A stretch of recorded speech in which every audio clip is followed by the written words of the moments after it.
9 Negative character traits often disguised as good qualities. When it comes to character traits, people often say and do things that seem fine at first, but upon further examination really aren't so great. And while we're not going to try to convince you that you should view yourself or anyone else in a negative light, we do want to help you recognize when a seemingly positive trait is actually just a disguise for a negative one. Number 1. Being insensitive and tactless can be disguised as honesty.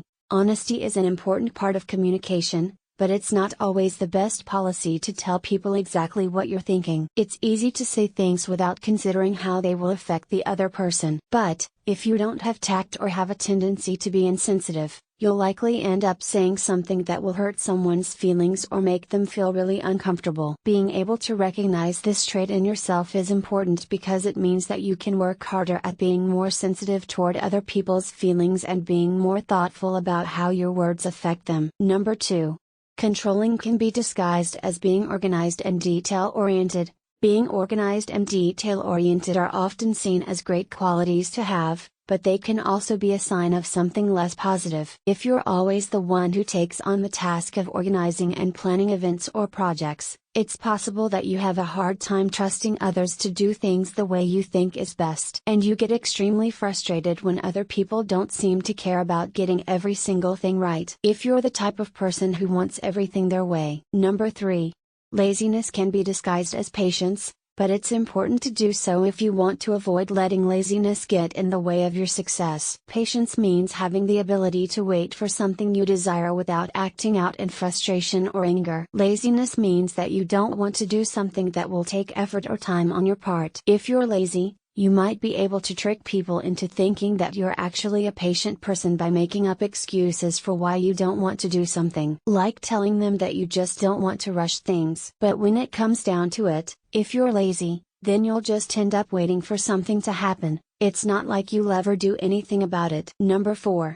Vanity can be disguised as self-confidence. Many people are vain, but they don't always know it. This is because vanity is often disguised as self-confidence, and when you are feeling good about yourself, it can be hard to see past the disguise. But if you look closely, you'll see that vanity has some telltale signs that can help you recognize it. People who are vain make it a point to always dress well and look good. Number 5.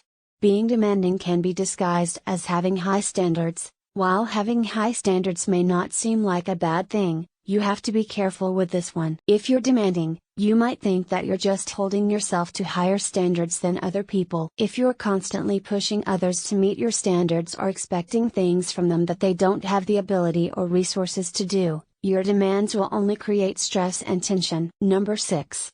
Bottling up feelings can be shown as emotional strength. When you are bottling up your feelings, you might feel like you're being strong by not letting people know what's on your mind. Bottling up feelings can create more stress than just letting them out in the open. It can lead to feelings of guilt or shame if you don't know how to express yourself properly. Emotional strength doesn't mean bottling up your feelings. Number 7.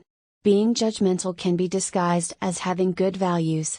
Of course, having good values is a great thing. It means that you care about the world and want to make it a better place. If you're judging someone for having a different opinion or for making certain choices, then you are inherently putting yourself above that person. Instead of assuming that someone is making bad choices in life, you should think about what they may be going through and how your words and actions can help them through it. Number 8. Being unstable can be shown as being spontaneous. Spontaneity can be a good thing, but sometimes being spontaneous can be a sign of instability, which is not a good thing. Spontaneity is great for keeping things interesting, but being unstable can lead to problems down the road when it comes time for important decisions. Number 9. The inability to let go can be shown as being sentimental. Sentimentality is thought of as having a strong sense of loyalty and commitment to the things you've held dear in the past. And this can be seen as a good thing. But sometimes, being sentimental could be a disguise for holding on to things from your past that you should have let go of long ago, whether it's objects, people, or places.